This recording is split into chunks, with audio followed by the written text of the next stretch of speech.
चलिए दोस्तों बात करते हैं इस एक और क्वेश्चन के बारे में। इस क्वेश्चन में एग्जामिनर ने कहा है ए इजकल टू में अंडर रूट 5 प्लस का 1 अपोन में अंडर रूट में 5 माइनस का 1, बी इजकल टू देखा अंडर रूट 5 माइनस का 1 अपोन में अंडर रूट 5 प्लस का 1, then the value of A square plus में ए बी प्लस में बी का स्क्वायर अपोन में ए का स्क्वायर माइनस का ए बी प्लस का बी का स्क्वायर। यानी इसकी वैल्यू को सॉल्व करना है। इस वैल्यू को उठा के या तो आप इसमें एक बार डायरेक्ट रख दीजिए, सॉल्व कीजिए, फिर जो आंसर आएगा वही आपका करेक्ट आंसर होगा। नहीं तो एक छोटी सी एडजस्टमेंट कर लीजिए, मे भी हो सकता है उससे थोड़ी सा आसान हो जाए। यहाँ पर मुझे दिखाई दे रहा है कि ये ए का स्क्वायर है और प्लस में ये बी का स्क्वायर है और प्लस में ये मेरे पास में ए बी है। अगर मैं इसमें ए बी जोड़ दूं और ए बी घटा दूं कोई फर्क पड़ेगा? क्योंकि ये तो कट जाएगा, जीरो हो जाएगा। तो ये मैंने जोड़ा है, तो ये क्या हो जाएगा, ए का स्क्वायर प्लस बी का स्क्वायर और प्लस 2ab, यानी जुड़ के 2ab हो जाएगा। तो मैं इसको क्या ऐसे लिखता हूँ, ए प्लस बी का होल स्क्वायर और माइनस का ए बी, बिल्कुल लिख सकता हूँ। अपोन वाली वैल्यू की जब बात करूंगा तो यहाँ पे दे रखा है ए का स्क्वायर प्लस में बी का स्क्वायर और माइनस में ए बी। तो अगर मैं इसमें 2ab जोड़ दूं और 2ab घटा दूं तो क्या कोई फर्क पड़ेगा? नहीं पड़ेगा, क्योंकि 2ab तो कट जाएगा।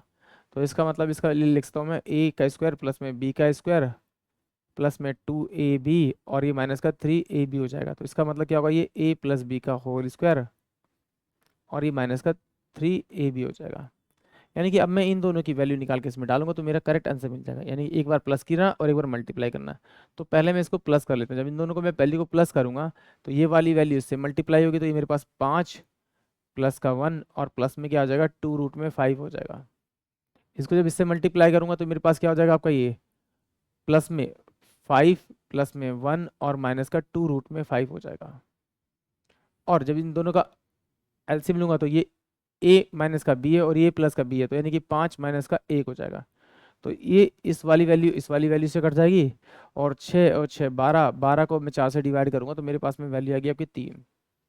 यानी इसकी जगह, यानी इस वाली वैल्यू की जगह, इसकी जगह मैं रखता हूँ ऊपर 3 का स्क्वायर माइनस का ए बी और यहाँ पर रखूँगा मैं आपका 3 का स्क्वायर और माइनस का 3ab।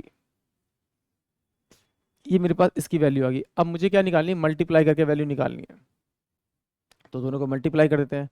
ये क्या है, a प्लस का b है और ये a माइनस का b है, यानी कि 4 बचेगा आपका 5 माइनस का, तो सेम 4 बचेगा। तो इसका मतलब है a इंटू बी की जो वैल्यू आएगी वो 1 आएगी।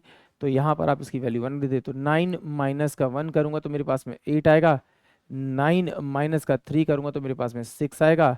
तो इसको सॉल्व करेंगे तो 4 बटे में कितना आ जाएगा आपका, 2 चौका 2 3 6, 4 बटे में 3, 4 बटे 3, यानी कि ऑप्शन जो बी है वो इस क्वेश्चन के लिए करेक्ट होगा। आई होप आप सभी को क्वेश्चन समझ में आया होगा।